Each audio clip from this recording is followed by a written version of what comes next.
안녕하세요. 네, 만나서 반갑습니다. 오늘은 또 세상 사는 이야기로 여러분도 찾아왔는데요.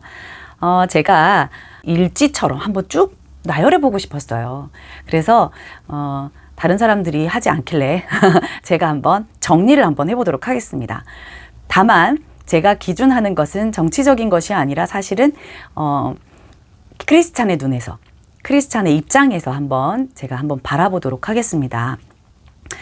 중간중간에 이것도 있었는데 저것도 있었는데 이야기하실 분들도 계시겠지만 저는 이제 그런 부분들은 놔두고 그런 부분들을 빼고 그리고 다 하면 거의 1시간이 넘어서 이렇게 끝나더라고요. 지금 제가 몇 번째 촬영을 다시 하고 있는데요. 네, 보통 보면은 다 60분, 50분 막 이렇게 아무리 짧게 걸려도 45분 막 이렇게 되더라고요. 그래서 최대한 담백하게 여러분들에게 정보만 한번 드려보도록 하겠습니다. 자, 상황 파악을 한번 해보자면 첫 번째로 2019년도 12월 31일 중국 우한에서 원인 모를 폐렴 환자가 27명이 나왔다라고 뉴스 보도가 되기 시작합니다. 심상치 않은 기류가 있었긴 했지만 중국 정부에서는 별거 아닌 것처럼 보도를 했죠. 자, 2020년 1월 달에 신년을 지내고 나서 9일부터 우한 코로나로 인해서 중국에서 사망자가 발생하기 시작합니다. 첫 번째 사망자가 발생을 했고요. 두 번째 사망자는 1월 16일이에요. 네, 여기는 분명히 정부에서 투명하지 않게 발표를 했다라고 이야기를 하는데요. 맞을 것 같아요. 자, 이날 16일 날, 1월 16일 날 일본 첫 확진자도 생겼습니다. 그리고 태국의 확진자는 다음 날 1월 17일 날 생겼고요. 1월 20일 날 한국 우한발 중국 여성 첫 확진자가 한국에서도 발생합니다. 네, 한국인이 아니었어요. 한국인이 아니라 우한에서 들어온 중국 여성이 첫 확진자였습니다. 그리고 이날은 중국 다른 지역에서도 감염이 발생되고 있었습니다. 시작이 된 것이죠. 자, 그래서 1월 22일 날 춘절을 통해서 중국 관광객들이 어마어마하게 많은 숫자가 입국되었다라는 그런 뉴스 보도를 접하게 됩니다.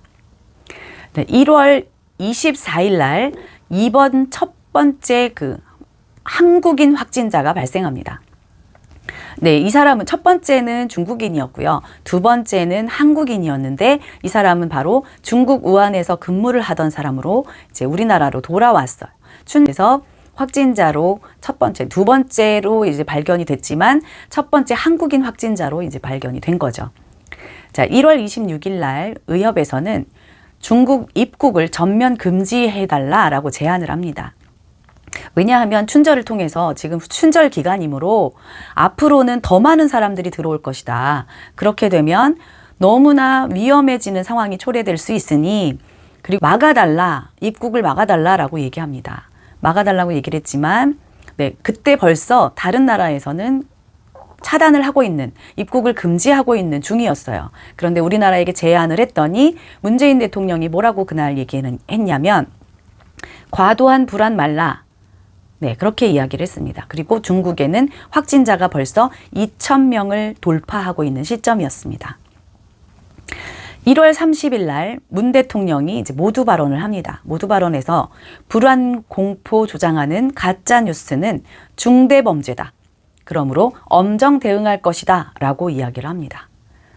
자, 그러면서 1월 31일, 2월 1일 날 1차, 2차 우한 교민이 입국을 하게 됩니다. 전 세계를 띄워서 우리 한국 국민들을 우리나라로 데리고 와서 이제 한쪽에 14일 동안 격리를 시키면서 이렇게 진행 과정을 이렇게 같이 함께 돌보고 이렇게 하는 그런 기간을 갖게 됩니다. 그런데 1월 31일이 아주 중요한 게요.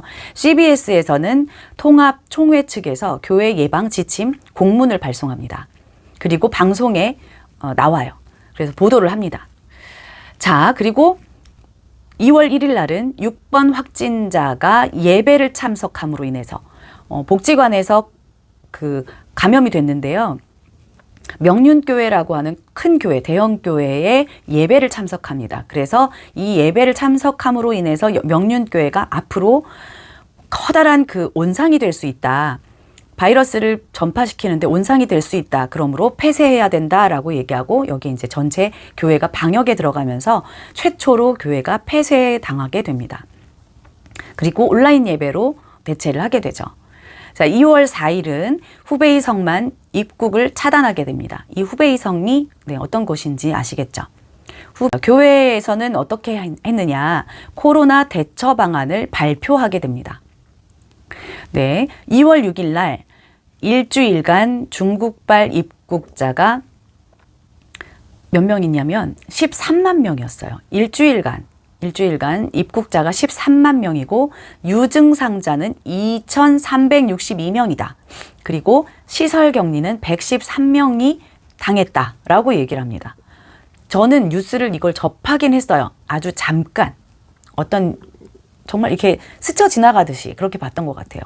그런데 정말 중요하게 생각해야 될 건 이때 들어왔던 사람들이 제재를 받지 않고 그냥 사실 열밖에 없는 사람들도 있었고 열조차도 없는 보유하고 있는 그리고 무증상자가 있었기 때문에 그 사람들이 돌아다니면서 온갖 바이러스를 퍼뜨리고 다닌 거죠. 13만 명이나 되는 우한에서도 들어오고 중국 어느 곳에서도 다 들어왔기 때문에 중국발 입국자는 춘절을 통해서 13만 명이 들어왔다고 합니다.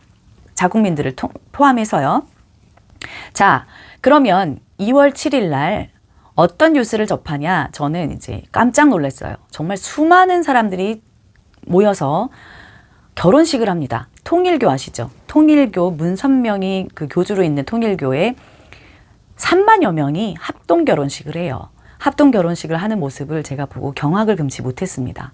이 엄중한 이 시기에 이런 것들이 자행되고 있었어요. 아무도 제재하지 않았습니다. 2월 10일 날 문 대통령은 뭐라고 얘기했냐? 충분히 극복 가능하다. 일상 경제 활동하라.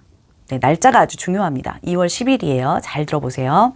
2월 12일 날 문 대통령이 대규모 행사 취소하지 말라 권고. 대규모 행사 취소하지 말고 경제를 살려야 하니까 일상 경제 활동을 모두 다 해라 라고 얘기를 했어요.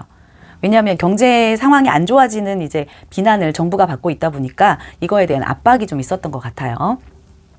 2월 13일 문재인 대통령이 안정적인 단계에 들어섰다, 접어들었다, 머지않아 종식될 것이다 라고 얘기하면서 안심하라 라고 국민들을 위로합니다.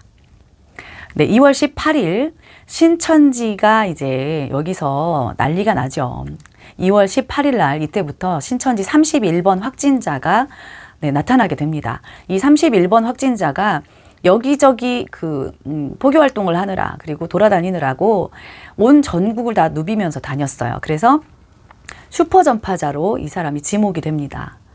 그리고 신도들이 여기에서 또 대거 또 병문안도 갔었고 뭐를 했고 이러면서 이제 이런 이야기가 나오는데 여기에서 대구 청도 대남병원에서 103명의 확진자가 19일부터 24일까지 나옵니다. 사실 여기는 신천지라기보다는 중국에서 우한을 다녀온 조선족 간병인이 첫 감염자일 거라는 그런 추측이 유력합니다.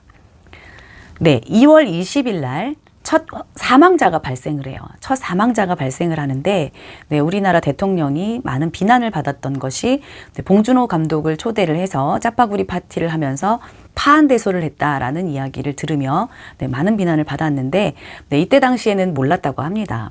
몰랐다고 했는데 그날 분명히 첫 사망자가 발생했음을 전해 들었을 텐데요. 우리나라 대통령은 아무런 조치도 취하지 않았습니다. 신천지 교인이 대신에 무더기로 확진이 된 날이 바로 이날이고요. 38명이 한꺼번에 확진이 됩니다. 그리고 동안교회 PC방 다녀간 사람들이 24명이 확진이 돼요. 그래서 첫 번째 명륜교회, 두 번째 동안교회 이런 식으로 이제 교회가 또 언급이 자꾸만 매스컴에서 되게 됩니다. 자, 2월 22일 날 전국이 다 뚫렸다라고 얘기하면서 433명의 확진자가 나타나게 되죠. 네, 그래서 최종적으로 433명이다라고 이야기를 했고요. 그리고 2월 23일에는 온천교회에서 수련회를 통해서 34명이 확진됐다. 여기도 이제 신천지와 똑같은 취급을 당하는 거죠. 여러분 근데 보세요. 신천지든 온천교회든, 신천지는 저는 물론 싫어합니다. 네, 그래서 갖은 온갖 교회와 그리고 가정들을 깨트린 아주 암적인 존재들이에요. 그런데 그 사람들도 우리나라 국민이죠. 대통령이 뭐라고 얘기했습니까? 2월 10일, 12일, 13일에 계속해서 국민들에게 안심하라고 얘기하면서 뭐라고 얘기했어요? 경제적인 활동해라. 극복 가능하다. 대규모 행사 취소하지 말라. 또 안정적인 단계에 접어들었다. 머지않아 종식될 거다. 라고 얘기를 했는데요. 이 사람들은 확진자는 점점점 늘어나는데도 문 대통령이 그렇게 말을 했어요. 온천교회는 분명히 다른 교회와 마찬가지로 수련회를 해야 되나 말아야 되나 고민을 했을 겁니다. 그런데 이 교회는 하기로 결정을 한 거였어요. 문 대통령의 이야기를 듣고 그대로 한 거죠. 34명의 확진자가 추가되면서 총 602명의 확진자가 됩니다. 이때는 벌써 80명, 200명, 230명 뭐 이런 식으로 확진자가 늘어나는 추세였어요. 그런데 문 대통령이 뭐라고 이날 얘기했냐? 신천지의 전후가 다른 상황이다. 신천지가 있고 없고의 그 상황이 다르다. 신천지 전에는 잘하고 있었으나 신천지 때문에 이렇게 됐다라고 뉘앙스를 이렇게 풍겨요. 그때 저는 이미 이상하다. 신천지에 몰아가는 느낌? 네, 그랬죠. 자, 2월 24일 날 박원순이 이야기합니다. 네, 그때는 중국의 영향이 크지 않다라고 얘기했어요. 무슨 말이냐면, 네, 박능우도 마찬가지였고, 네, 박능우 이야기도 하고 싶지만, 네, 박능우도 마찬가지였고, 박원순도 마찬가지였습니다. 유학생들이 대거 이제 3월 달에는 그 대학교가 이제 개강을 하잖아요. 개강을 하게 되면 유학생들이 춘절을 통해서 이제 그 중국으로 갔다가 다시 입국을 할 텐데, 여기 돌아올 텐데, 그러면 어떡하냐. 막아야 된다. 중국인들의 입국을 막아라 라고 얘기를 했을 때 정부에서 중국의 영향은 별로 크지 않다. 이 말은 뭡니까? 중국 사람보다 우리나라 사람들이 더 감염시켰다. 주범은 우리나라 사람이다. 라는 의미가 내포가 되어 있습니다. 중국의 영향은 크지 않다. 유학생 입국 우려 안 해도 된다라고 얘기하면서 우한 짜요, 중국 짜요 이렇게 얘기했죠. 네. 자, 이날 CBS는 온라인 예배나 축소, 예배를 축소하는 것을 진행한다라고 보도를 합니다. 우리나라에 이제 코로나가 이렇게 많이 발발이 되고 있으니 예배도, 우리 교회도 예배를 어떻게 할 것인가에 대해서 고민을 많이 해봐야 한다. 그리고 예배 때 어떻게 해야 될 것인가, 방역을 어떻게 할 것인가라는 것에 대해서 보도를 하고 있었어요. 교회 출입 전, 그리고 체열되고 그 다음에 사람들에게 발열이 있는 사람들은 예배 오지 마세요라고 얘기를 한다거나, 그리고 신천지가 예배를 금지를 시키니까 예배를 금지시키면 각 교회에 가서 예배를 드려라 라는 지령을 받았다고 이런 뉴스들이 퍼지다 보니 신도가 모르는 사람이 등록을 오게 되면 그 사람들은 처음 오는 성도들은 받지 않겠다. 2주 동안. 그리고 신도 등록증을 확인하는 절차를 추가하게 됩니다. 그래서 예배가 아주 그 긴장하는 상태로 예배를 드리게 됐어요. 2월 24일이면 저희 교회는 벌써 이때는 예배를 드리지 않는 상태였습니다.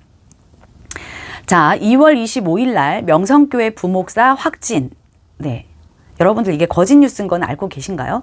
네. 명성교회 부목사 확진이 거짓 뉴스였습니다. 가짜 뉴스.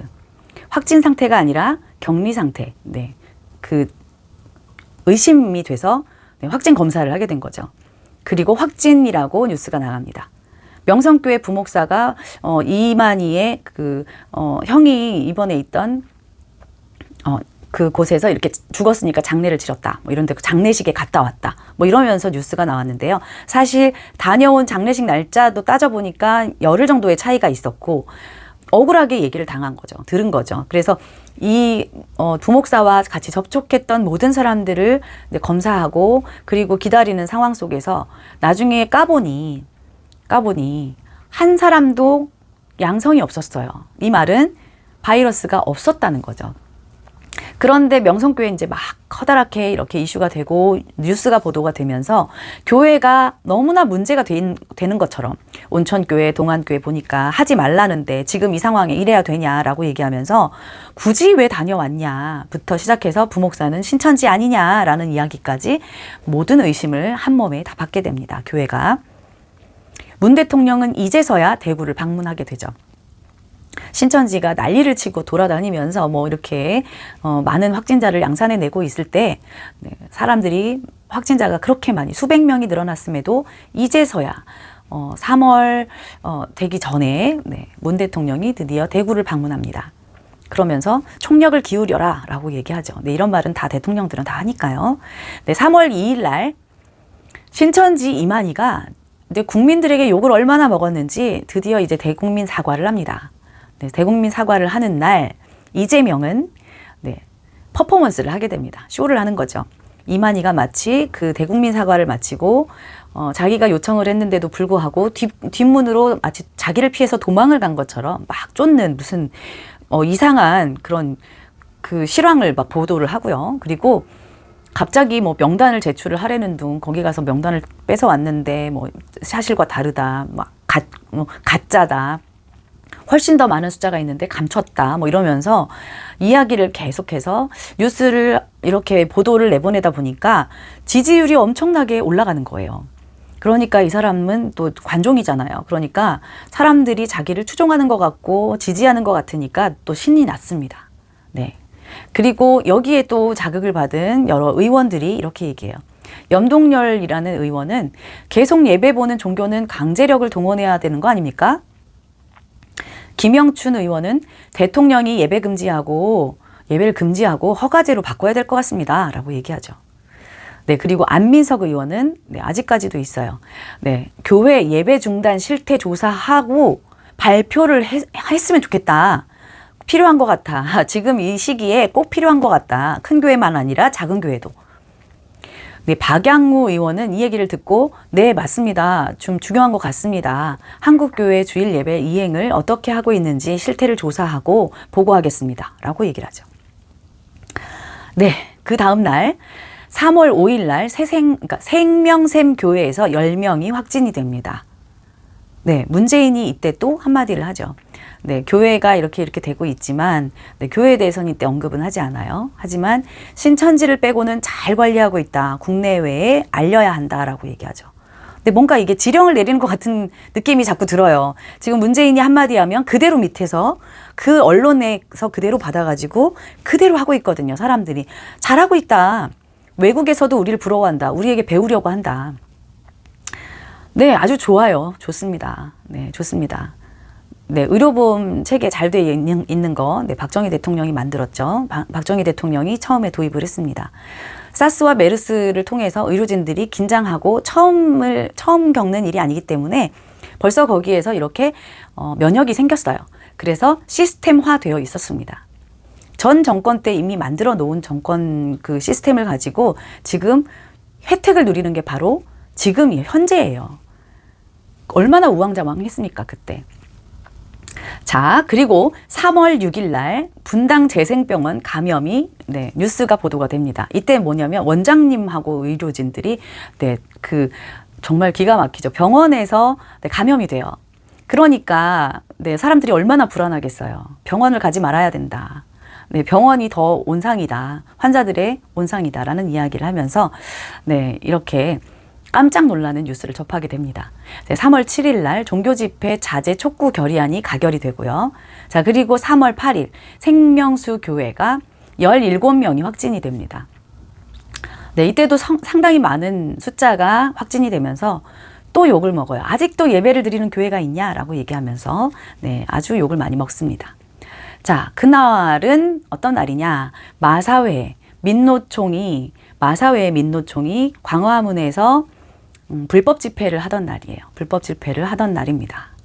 그런데 이것에 대해서는 얘기하지 않아요. 그런데 생명수 교회에서 17명 확진된 것에 대해서는 또 신천지 그리고 교회 이런 얘기를 하면서 여기 또 언급이 되지요. 자, 3월 15일 날 은혜의 강교회에 71명, 첫 번째로는 이제 66명의 환자라고 이제 확진이 됐다고 얘기했는데 그 이후에 감염된 것까지 다 치면 71명이 확진이 됩니다.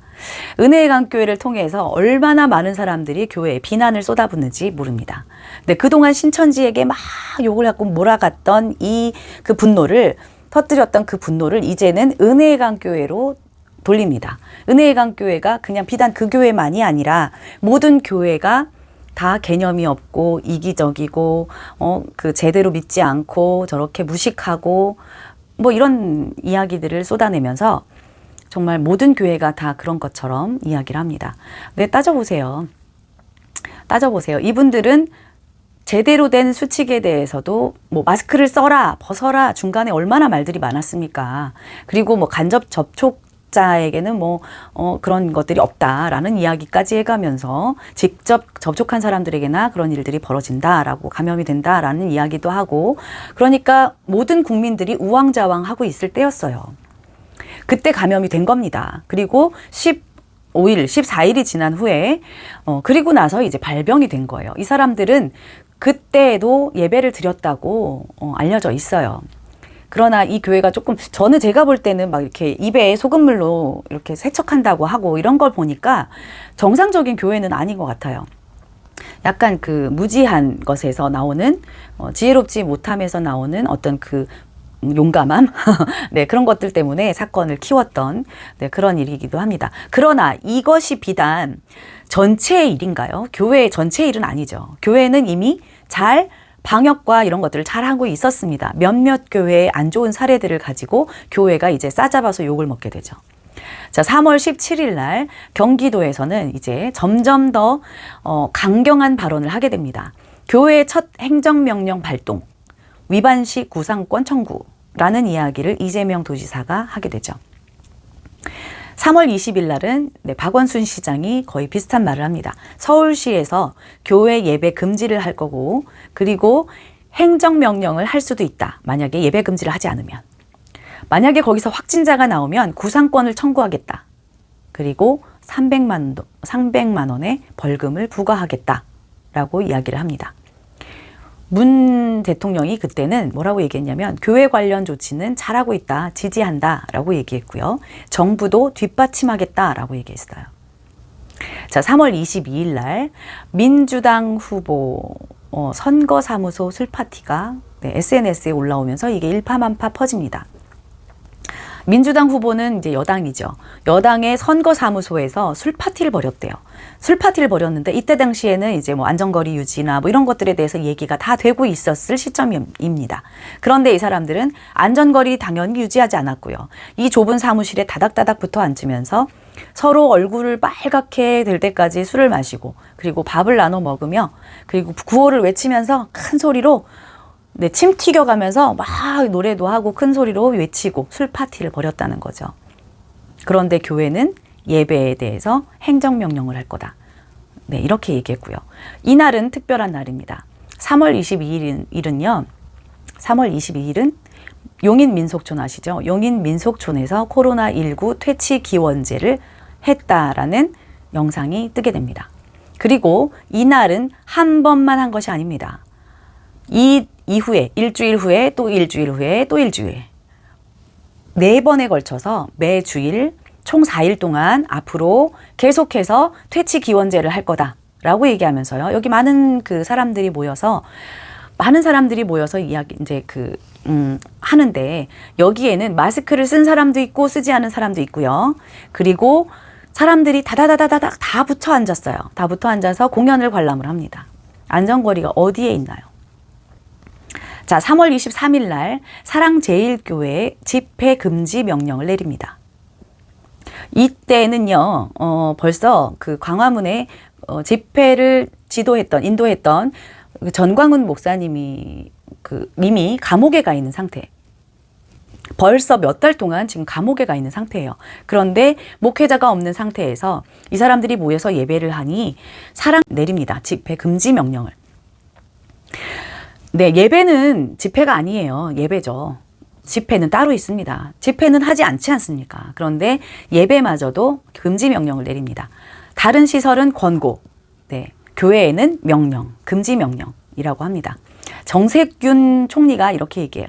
앞으로 수칙 위반을 하는 경우 교회에다가 네, 이름을 공개하고요. 법적 조치를 하겠다라고 얘기를 합니다. 그리고 정말 이제 도를 넘어서죠. 이재명 도지사는 분당 재생병원을 상대로 형사 고발 조치를 하겠다라고 이제 엄포를 놓습니다. 그래서 의사협회에서 막 반발을 하기도 하는 네, 그런 상황에 놓이게 됩니다. 지금 정치적으로 이용하고 있는 사람이 누굽니까? 정치적으로 이용하는 사람들이 다 지금 누구냐면 지금 여당이고 그리고 대통령이에요. 네, 이 사람들이 지금 계속해서 자기들의 인기를 누리기 위해서, 얻기 위해서 계속해서 이 코로나를 이용합니다.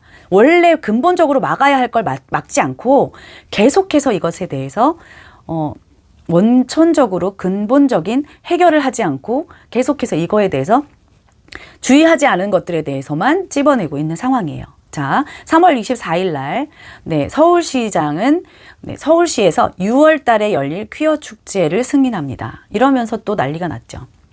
도대체 3월 후, 그러니까 2개월이나 남은 그 축제에 대해서는 왜 이걸 승인을 하는 것이냐라고 얘기를 합니다. 편파적이다. 그건 나중에 다시 얘기합시다라고 얘기해요. 정상이죠. 자, 3월 26일 감염학회에서는 의료진도 지쳤다. 외국인 입국을 막아달라라고 이야기를 합니다. 정부에다가 요청을 하는 거죠. 이건 뭐냐면 우리가 지금 의료진들이 지쳐가고 있다. 자국민들을 돌보기도 너무나 힘든데 외국인들이 계속해서 유입되다 보니 너무나 힘든 상태이고 진단키트뿐만 아니라 들어가는 보호장구 그리고 또 세금 들어가는 비용 너무나 많이 들어가고 있고요. 그리고 바닥이 나는 상태고요. 그리고 이 의료진들이 심지어는 의사소통이 잘 되지 않기 때문에 통역기를 깔고 그것을 사용하며 지금 의료 활동을 하고 있다라고 얘기를 합니다. 자, 3월 30일 날 예배를 강행한 신도는 고발 조치를 하겠다라고 이야기를 하게 됩니다. 네, 지금은 4월 3일, 4월 4일인데요. 여러분들은 어떻게 생각하십니까? 우리 교회는 벌써 그 이전부터 교회가 대처했던 방안들을 보면요. 1월 31일부터 벌써 교회 자체 내에서 활동을 하고 있었어요. 방역을 하고 있었어요. 조치를 잘 취하고 있었습니다. 열심히 방역하고. 왜냐하면 교회는 교회에서 만약에 성도들이 감염이 되게 되면요. 그 교회가 타격을 입습니다. 예배를 드리지 못하게 되는 상황에 벌어져요. 그때는 마트에 만약에 확진자가 들어갔다, 거기 지나갔다, 그러면 그 마트가 문을 닫는 정도, 백화점이 문을 닫는 정도의 그런 상황이었습니다.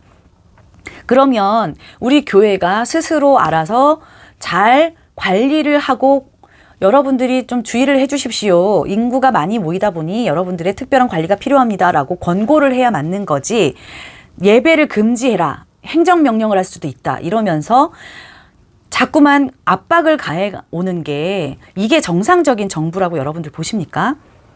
심지어는 공산국가에서도 모두 다 동일하게 금지, 행정명령 이렇게 공문이 내려와요. 교회에만 그렇게 하지 않습니다. 뭐 명단을 게시하겠다, 공개하겠다. 이게 무슨 협박입니까? 국민들 아닙니까? 교인들은? 기독교인들은 어떻게 아웃사이더예요? 우리나라 국민이 아닙니까? 우리나라 국민들이, 자국민들이 안전과 이런 것들에 대해서 본인 스스로 챙기고 할 수 있도록 정부에서 지원하고 후원을 해줘야지 어디서 협박하고 압박을 가하며 사람들한테 이렇게 말을 듣지 않으면, 정부의 말을 듣지 않으면 너희들한테 이렇게 할 거다라고 어떻게 얘기할 수 있습니까? 네, 앞으로 이런 것들에 대해서 더 이야기를 할 건데요. 네, 오늘은 이 코로나 상황에 대해서 날짜별로 한번 일지처럼 제가 한번 정리를 한번 해봤습니다. 여러분들 제가 이렇게 올려드린 표는 한번 보시면서 다른 추가되지 않은 부분들도 있을 수 있습니다. 하지만 그 중요한 사안들은 제가 웬만한 건 다 넣었던 것 같아요. 네, 여러분들도 만약에 제가 놓친 부분이 있으면 그 댓글로 좀 남겨주시고요. 그리고 여러분들도 조금 경각심을 가지고 있으셨으면 좋겠다라는 마음에 제가 정리를 한번 해봤습니다. 네, 오늘은 여기까지 하겠습니다. 다음 시간에 또 이어서 여러분과 함께 이야기 한번 해보도록 하겠습니다. 다음 시간에 다시 만나요. 안녕히 계세요.